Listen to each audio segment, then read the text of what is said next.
In the key games, you are the detectives. Solve the case before the other players. How to play. All the cards are shuffled well, then spread out face down in the center of the table in a messy pile. Each key hides a different, tricky case that needs to be solved. Choose a key and place it with the cards. Each player takes a briefcase screen and places it in front of them. Each player also takes an investigation file and places it hidden behind their screen. They also take a marker. The solution board initially remains in the box. Now it's time to get going. Everyone investigates at the same time. There are always 3 cases that need to be solved. Who stole what and how did they escape? Only the player who determines all 3 perpetrators and the exact circumstances can win the game. On the command, "Start your investigation," all the players pick a card from the center of the table at the same time. The back of the card gives information about which cards can help you.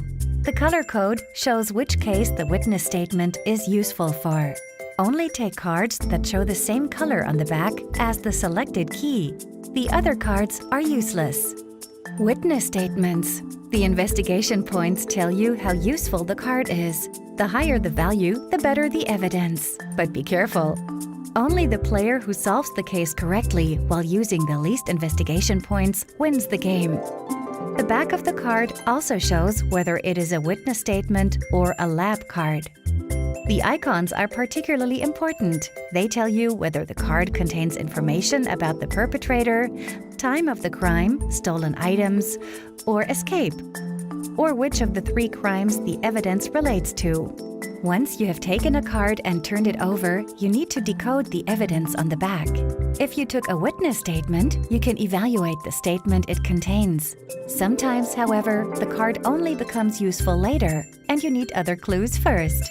For example, if you've established that the crime at 2 p.m. was the work of a specific perpetrator, you can circle this person at 2 p.m. and cross the other people out. The suspect without glasses can be excluded, and you know that one of the others is responsible for the robbery at 2 p.m. All results are documented in your briefcase using the marker.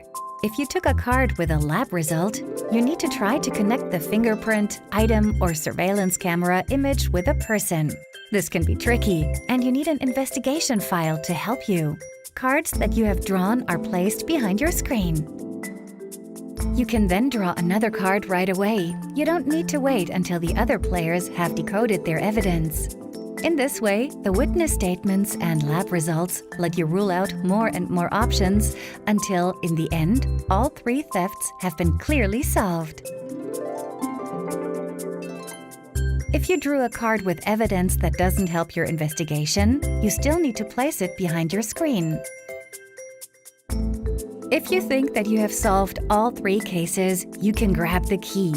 All other players continue to draw and evaluate cards. Once all players think they have solved the case, it's time for the evaluation. After all, it's not necessarily the fastest player to solve the case who wins the game, but the one who used the least investigation points. Each perpetrator, time of the crime, and getaway vehicle is assigned a certain number. Note your 3-digit number on your combination lock. Starting with a player who grabbed the key, you now take turns to look for your 3-digit number on the solution board. If the number exists, insert the key and turn the solution board over. Only if the back of the lock matches the color of the key, you have correctly solved the case. If the player who grabbed the key correctly solved the case, they may discard one of their cards with the lowest number of investigation points, giving them an advantage. If the lock isn't the correct color, the investigator made a mistake, and the next player takes their turn to check their number code. Things get excited once everyone has checked their number code. After all, there could be multiple players who correctly solved the case. All players who determined the correct number code now count their investigative points. The player with the least investigation points is the most efficient and solved the case best. Don't worry if nobody solved the case correctly. You can start working on the next case right away.